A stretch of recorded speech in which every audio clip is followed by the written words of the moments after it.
I think that creative destruction in the overall, broadly speaking, in the economic environment is for the most part always advantageous, in a sense that, like, you wouldn't create a job to dig a hole with shovels if, for example, a piece of heavy machinery with a bucket could do it in an hour, and it would take, shoveling it by hand weeks, right? Like, there's no reason to do it. There also is, like, no productivity advantages for the larger economic ecosystem by doing it the wrong way in order for the sake of broadly speaking creating a job, right?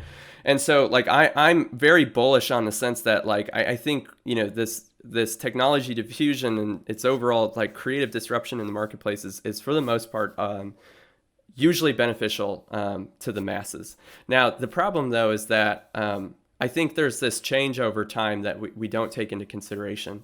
And so if you have folks that have done the same job for the last 30 years, and you tell them, I need you to learn something new, I need you to learn something in 60 days, and it probably it requires skills that you've never had before, well, that's really unfair ask of the stakeholder.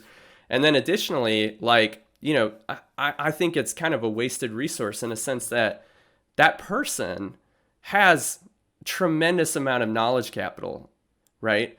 And I think, like, just because someone goes from, maybe manually doing something or whatever to having to potentially work alongside a machine and troubleshoot the machine, I think that's also a really narrow view. It's like, we should ask them some questions about if there's any other inefficiencies that they see, right? And it almost turns them into a consultant of that specific category of work that they used to manage, right? And do manually. And now they can actually think about it differently because they have this man and machine symbiosis occurring.